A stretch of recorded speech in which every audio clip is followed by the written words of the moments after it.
નમસ્કાર, ન્યૂઝ બુલેટિનમાં આપનું સ્વાગત છે। હું છું પંકજ શર્મા। શરૂઆત મહત્વપૂર્ણ ખબરથી કરીશું। રાજ્યના અનેક ભાગોમાં વરસાદી માહોલ જામ્યો છે। છેલ્લા 24 કલાકમાં 130 તાલુકામાં વરસાદ પડ્યો। સૌથી વધુ વડોદરાના ડભોઈમાં 5.9 ઇંચ વરસાદ થયો છે।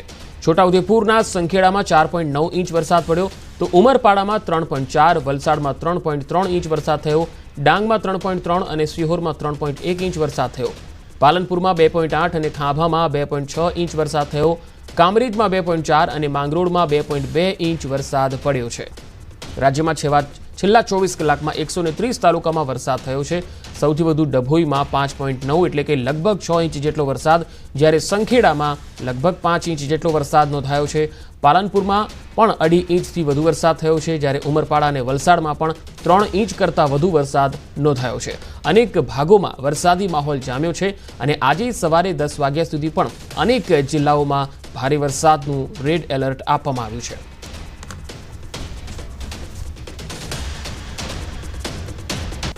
તો ગુજરાતમાં વરસાદી માહોલ જામ્યો છે। સવારે 10 વાગ્યા સુધી 6 જિલ્લામાં રેડ એલર્ટ આપવામાં આવ્યું છે। આ 6 જિલ્લામાં રાજકોટ, બોટાદ અને ભાવનગરનો પણ સમાવેશ થાય છે। જૂનાગઢ અને અમરેલીમાં પણ રેડ એલર્ટ આપવામાં આવ્યું છે। ગીર સોમનાથમાં પણ વરસાદનું રેડ એલર્ટ છે। 18 જિલ્લામાં વરસાદનું ઓરેન્જ એલર્ટ છે। આ 18 જિલ્લાની જો વાત કરીએ તો દ્વારકા, પોરબંદર, જામનગર, અમદાવાદ, ગાંધીનગર, મહેસાણામાં ઓરેન્જ એલર્ટ છે। તો ભરૂચ, સુરત, નવસારીમાં પણ ઓરેન્જ એલર્ટ અપાયું છે। 8 જિલ્લામાં વરસાદનું યલો એલર્ટ આપવામાં આવ્યું છે। તો રાજકોટ, બોટાદ અને ભાવનગરમાં વરસાદનું રેડ એલર્ટ છે, જ્યારે ગીર સોમનાથ, અમરેલી અને જૂનાગઢમાં પણ આજે રેડ એલર્ટ આપવામાં આવ્યું છે। ધોધમાર વરસાદ પડી શકે છે, જ્યારે 18 જિલ્લામાં વરસાદનું ઓરેન્જ એલર્ટ આપવામાં આવ્યું છે। રાજ્યમાં આજે સવારે 10 વાગ્યા સુધી 6 જિલ્લામાં રેડ એલર્ટ છે અને મોટાભાગના વિસ્તારોમાં આજે ભારે વરસાદ પડી શકે છે।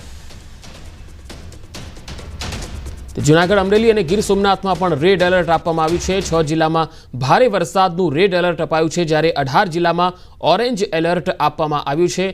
ડાંગ, ભાવનગરમાં 3 ઇંચથી વધુ વરસાદ ગઈકાલે નોંધાયો।